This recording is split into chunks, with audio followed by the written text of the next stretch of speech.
Hello everyone, welcome to my YouTube channel. আমি শাশ্বতী এবং আজকে আমাদের টপিকটা হচ্ছে স্ক্যান্ডিনেভিয়ান ইনফ্লুয়েন্স।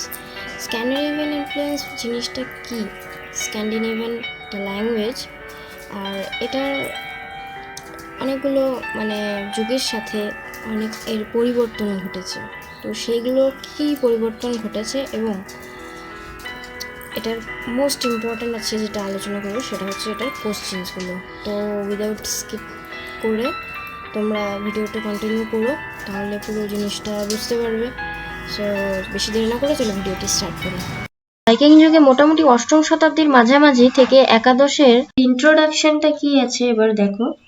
পুরাতন ইংরেজির গঠনের ওপর একটি উল্লেখযোগ্য পরবর্তী প্রভাব স্ক্যান্ডিনেভিয়ান ভাইকিংদের দ্বারা কথ্য উত্তর জার্মানিক ভাষার সংস্পর্শে আসে, যারা ব্রিটেনের কিছু অংশ ভয় করে এবং উপনিবেশ স্থাপন করে পুরানো ইংরেজি সময়ের শেষের দিকে ইংরেজি তৃতীয় বিদেশি প্রভাবের মধ্যে পড়ে।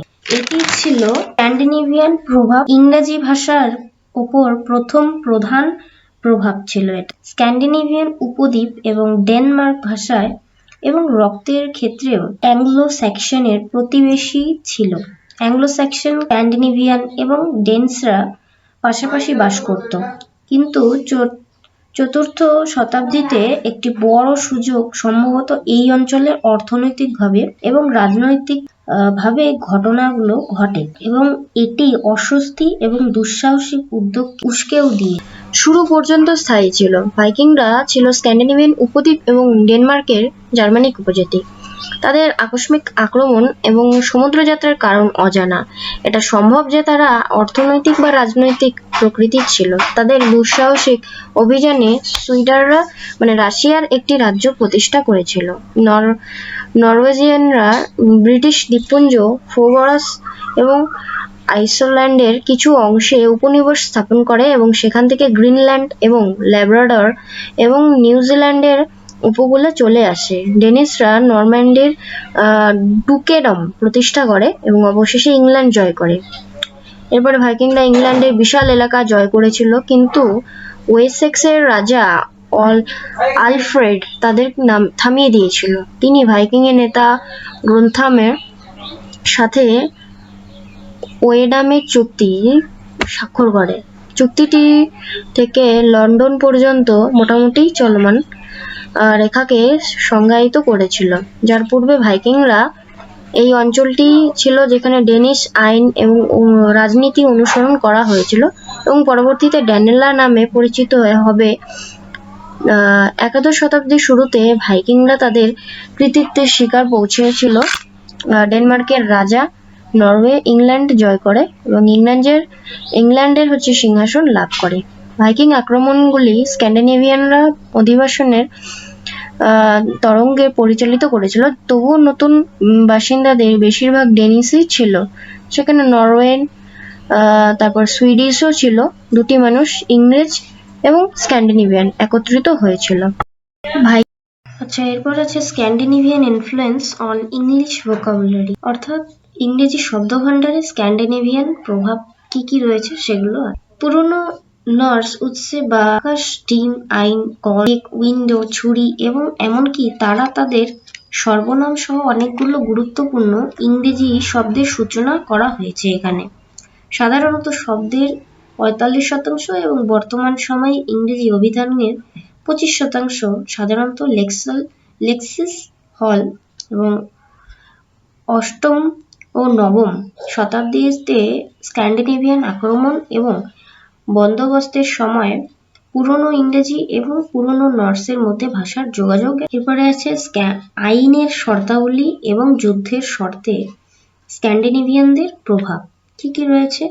স্ক্যান্ডিনেভিয়ানরা সাময়িক বিষয়ে উচ্চতর হওয়ায় ইংরেজরা তাদের কাছ থেকে অ্যারেস্ট অর্থাৎ যুদ্ধ, লিদ বহর আর বরদা অর্থাৎ এক ধরনের উপাসনা মতো কয়েকটি শব্দ নিয়েছিল। নরম্যানের পরে এই শব্দগুলি অদৃশ্যও হয়ে যায়। আইন, থল, ক্রিয়েভ ইত্যাদি সম্পর্কিত অনেক শব্দ স্ক্যান্ডিনেভিয়ান থেকে নেওয়া হয়েছে। স্ক্যান্ডিনেভিয়ানরা যুদ্ধে এবং সমুদ্র যুদ্ধের ক্ষেত্রে অ্যাংলো স্যাক্সনের চেয়ে উচ্চতর। এরপরে আছে উপসংহার। এরপরে আছে Scandinavian influence on architecture and cooking, অর্থাৎ স্ক্যান্ডিনেভিয়ান ইনফ্লুয়েন্স মানে স্থাপত্য এবং রান্নার ওপর কিভাবে স্ক্যান্ডিনেভিয়ানের প্রভাব রয়েছে। গোলকটিতে কয়েকটি শব্দ নেওয়া হয়েছিল, যেমন উইন্ডো, এটাকে স্ক্যান করা হয়েছে, বিন্দুগা, এটাও স্টেক স্ক্যান হয়েছে, স্টেক, ছুরি, স্ক্যান, ছুরি ইত্যাদি। সেই যুগে স্ক্যান্ডিনেভিয়ান নকশাও নর্ডিক রে গলনের ঠান্ডা ছোট শীতের দিন এবং ইন্টারলারদের আরামদায়ক অথচ উজ্জ্বল হওয়ার আকাঙ্ক্ষা দ্বারা ব্যাপকভাবে প্রভাবিত হয়েছিল। সুইডেন, ফিনল্যান্ড এবং ডেনমার্কের নর্ডিক দেশগুলি তাদের আধুনিক বসার ঘরের আসবাবপত্র এবং অভ্যন্তরীণ জন্য বিখ্যাত ছিল। পরিষ্কার, রেখাযুক্ত এবং কার্যকরী, তবুও প্রকৃতি থেকে আঁকা উদ্দীপক আকার গ্রহণ। এরপরে Scandinavian influence on English place names, অর্থাৎ ইংরেজি স্থানের নামগুলিতে স্ক্যান্ডিনেভিয়ানের কি কি প্রভাব রয়েছে। প্রথমত নরওয়ে 800 শতকের দিকে আসে এবং তাদের শাসন কয়েক শতাব্দী স্থায়ী হয়েছিল। ফলস্বরূপ কি হয়েছে, এলাকার অধিকাংশ স্থানের নাম এগুলি ছিল ডার্বি, লিসেস্টার, লিঙ্কন, নটিংহাম এবং স্ট্যামফোর্ড। ইংল্যান্ডের ভাইকিং নাম ভেনেলাও, থপ, হোয়াইট ইত্যাদি দ্বারা শেষ হওয়া স্থানের কিছু নাম ইংরেজিতে সঠিকভাবে পাওয়া যায় না, যেমন হুইবি, গোল্ডথ্রপ ইত্যাদি। এরপরে আছে জনসন, থমসন, গিবসন, এরপরে ইত্যাদি হিসেবে পুত্র দিয়ে শেষ হওয়া ব্যক্তিগত নামগুলিও স্ক্যান্ডিনেভিয়ান প্রধানত্ব দেখায়। যেসব ক্ষেত্রে স্ক্যান্ডিনেভিয়ান সাহিত্যিক ভাষা সরাসরি এবং স্থানীয়ভাবে টিকে থাকে, এমন কিছু ক্ষেত্রে যেখানে পুরনো ইংরেজি ফর্ম সাহিত্যিক ভাষার অন্তর্গত, যেমন স্ক্যান্ডিনেভিয়ান ব্রেকথ্রপ, ফোর্স, কার্ক ইত্যাদি। ইংরেজি, এগুলো ইংরেজি। এরপরে আছে ইংরেজিতে এগুলোর মানে পরিবর্তন হয়েছিল এই সমস্ত শব্দগুলো। তারপরে Scandinavian influence on English grammar, অর্থাৎ ব্যাকরণের ওপর কি কি প্রভাব পড়েছিল স্ক্যান্ডিনেভিয়ানের। একটি জলপ্রপাত স্ক্যান্ডিনেভিয়ান ইনফ্লুয়েন্স ব্যাকরণগত শব্দের সর্বনাম, অব্যয়, ক্রিয়া বিশেষণ, এমনকি ক্রিয়ার একটি অংশ পর্যন্ত প্রসারিত হতে হবে। একটি দ্বীপ, একটি গেজা, তৃতীয় ব্যক্তির এস, একবচন ক্রিয়া এবং পার্টিসিপলসে শেষ হয় আইএনজি ফর্মটি স্ক্যান্ডিনেভিয়ান প্রভাবের কারণে হয়। এরপরে আছে নিরপেক্ষ বিশেষণ সমাপ্তি টি, যেমনটাই চাই আর কি। এরপরে আছে স্ক্যান্ডিনেভিয়ান প্যাসিভ ভয়েসকে ইংলিশে সক্রিয় ভয়েস হিসাবে বিবেচনা করা হয়, যেমন বুস্ক হিসেবে। পরে আছে সিনট্যাক্স, এসকে, অর্থাৎ স্ক্যান্ডিনেভিয়ান ইনফ্লুয়েন্স অন সিনট্যাক্স। সিনট্যাক্সের উপর কি কি প্রভাব রয়েছে স্ক্যান্ডিনেভিয়ানের।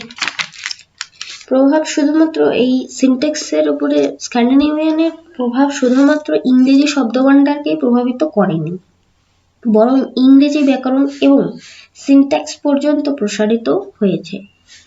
বিশেষ্যের আগে জেনেটিক কেসের সর্বজনীন অবস্থানেও স্ক্যান্ডিনেভিয়ান প্রভাবের কারণে রয়েছে।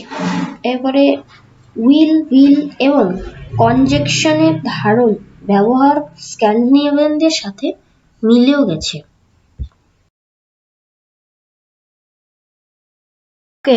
মোটামুটি অষ্টম শতাব্দীর মাঝামাঝি থেকে একাদশ পর্যন্ত স্থায়ী ছিল। ভাইকিংরা ছিল স্ক্যান্ডিনেভিয়ান উপদ্বীপ এবং ডেনমার্কের জার্মানিক উপজাতি। তাদের আকস্মিক আক্রমণ এবং সমুদ্র যাত্রার কারণ অজানা। এটা সম্ভব যে তারা অর্থনৈতিক বা রাজনৈতিক প্রকৃতির ছিল।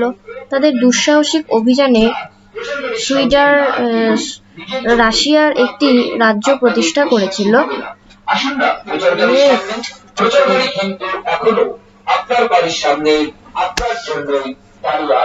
পরে আছে স্ক্যান্ডিনেভিয়ান কিছু স্থানের নাম।